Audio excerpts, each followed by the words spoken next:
those of us who know the far north of the state and know William Creek know that Trevor Wright is Mr. William Creek.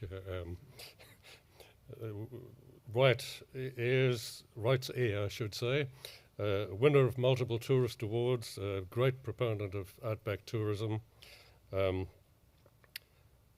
Really, charter flights have been operated there, and scenic flights from William Creek to Lake Eyre, whether in flood or not.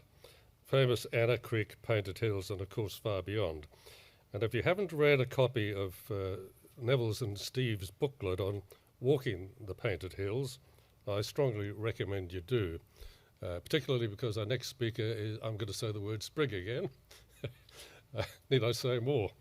Mark Sprigg is a pilot, and I think first took the airborne server that triggered off that booklet to the Painted Hills. Mark, please. This mad character here, who for those of you who haven't met him, Trevor Wright, the owner of Wrightsair, he has been flying around the Breakaways country and the Anna Creek Painted Hills for 32 years, starting off with a little four-seater plane, and Lake Eyre was the initial interest. He wished to accost anyone who walked in the front door of the William Creek Hotel, convince them to do a flight for an hour, and he wanted to do that for 3 months. You know, tick the box, a little life mission complete, and then walk away. He now owns the whole township, all 8 buildings, and is here, 32 years later. For me, growing up around Arkaroola, of course, I have seen geotourism in action for a very long time, something my grandparents kicked off for us, Dad and Marg, obviously continuing hugely. Geotourism is not so prevalent in William Creek, perhaps. You know, we fly around a big, pretty salt lake and some very, very pretty hills, even though it might be mostly boring bulldog shale. Although the words bulldog shale perhaps hadn't been spoken too many times in our planes. Following in my old man's footsteps, flying around the countryside, talking about rocks, even though they are way down there, we're not trudging around on them. I can see the value to our customers and people travelling through our state of South Australia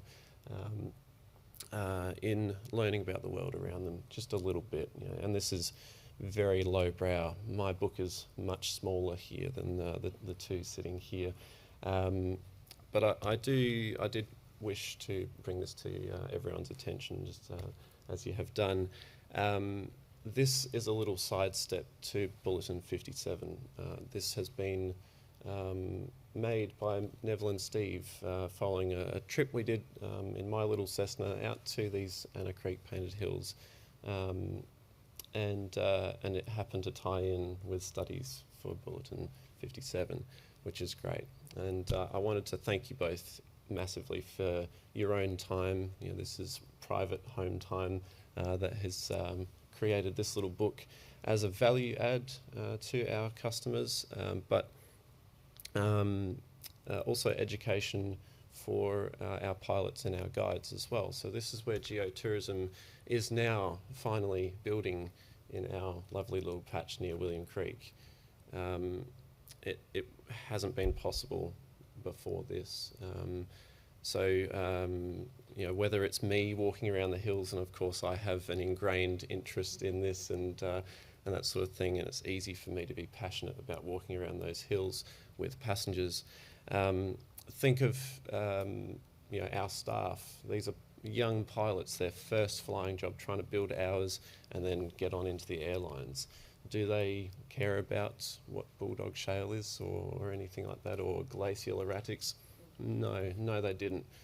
It is so exciting for me to hand them one of these books and see them have a flick through and then come back to me and say, Mark, that rock, that erratic has moved. Its host, the shale, has eroded and it has fallen in our time walking around. they've cottoned onto that one. That's really nice. And for them to be able to come back to me and say, I found porphyry, a porphyry erratic in the Anna Creek Painted Hills and that sort of thing. Super, super exciting. They are getting enthused.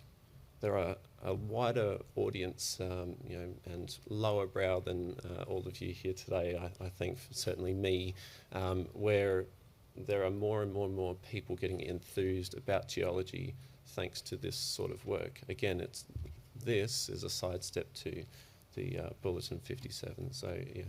On behalf of Trevor Wright, wanted to thank you both very much for being accessible and giving your time, and that's the accessibility to Heathgate and to people like us as well. It's across the board, making a huge difference, I think, to science, but also in building geotourism as well. So, yeah, thank you guys and congratulations.